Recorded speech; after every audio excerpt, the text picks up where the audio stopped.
ఈ రోజు వరకు కూడా ఎన్ని వర్షాలు పడ్డా కూడా ఒక చెరువు కుంట తెగుతలేదు.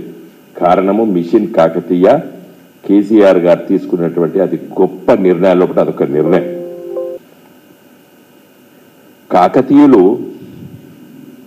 అగ్రవర్ణాలు కాదు, రెడ్డి రాజులు కాదు, వెలమరాజులు కాదు, కమ్మరాజులు కాదు, బ్రాహ్మణుల కాదు. వాళ్ళు వెనకబడ్డ తరగతుల నుండి వచ్చినటువంటి ఒక సామాజిక వర్గం అని చరిత్రకారులు చెప్తున్నారు. ఈ రేవంత్ రెడ్డికి ఎవరు సలహాలు ఇస్తారో నాకు అర్థమైతలేదు. Perverted brains probably. కాకతీయులండి, చరిత్ర తెలవాలి, హిస్టారికల్ రీజన్స్ ఉన్నాయి.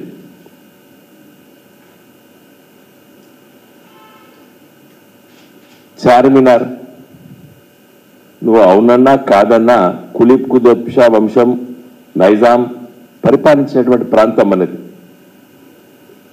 చార్మినార్ అంటే హైదరాబాద్ మహానగరం, మహానగరం అంటే హైదరాబాద్ అంటే చార్మినార్.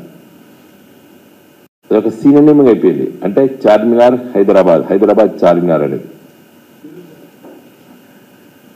అది కూడా ఒక చారిత్రాత్మక కట్టడం కాబట్టి, పురాతనమైన కట్టడం కాబట్టి ఒక హిస్టారికల్ పర్స్పెక్టివ్లో మరి ఆ గేట్వే, మనం బాంబేలో గేట్వే చూస్తాం, బ్రిటిష్ వాళ్ళు కట్టింది, అది పెట్టలేదు కేసీఆర్. ఏ గేట్వే పెట్టిండు?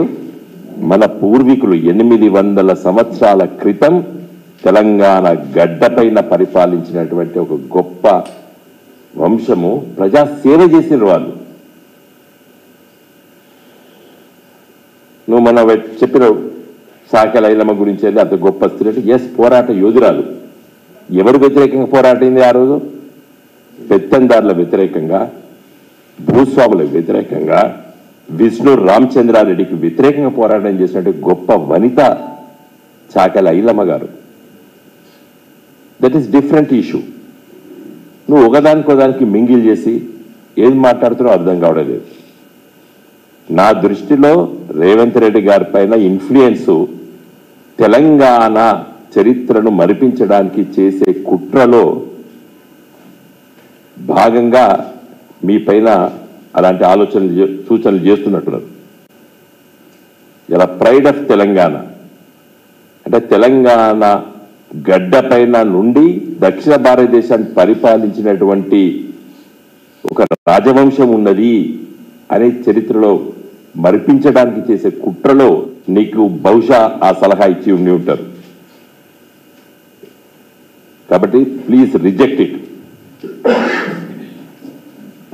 అయితే చరిత్రకున్నటువంటి దానికును ఎంబ్లమ్స్ కున్నటువంటి చరిత్ర మన భారతదేశం ప్రభుత్వం ఉన్నటువంటి 3 సింహాలు,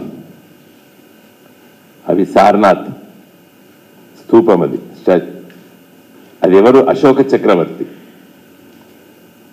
అని ఎంపరర్, అనే సామాన్య రాజు కూడా కాదు, ఒక సామ్రాట్. మరి దాని చరిత్రను మరిపిస్తాను. అశోకుడు పరిపాలించండి ఈ దేశాన్ని ఒక 2000 సంవత్సరాల క్రితం.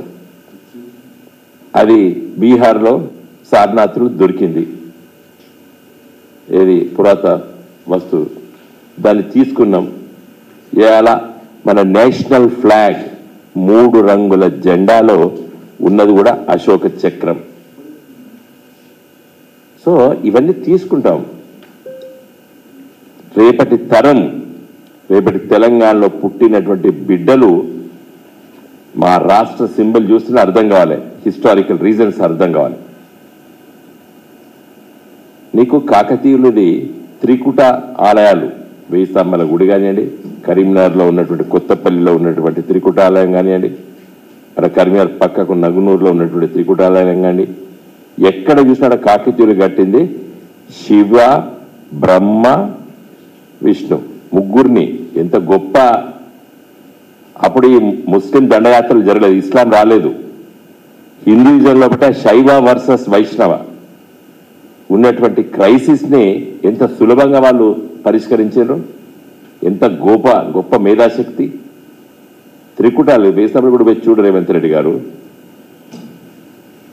సో హిస్టారికల్ పోయి రామప్ప పోయి చూడు, లక్నవరం పోయి చూడు, పాకాల పోయి చూడండి, మన నల్గొండ పక్కకున్నటువంటి పానుగల్ దగ్గర ఉన్నటువంటి అదే సముద్రం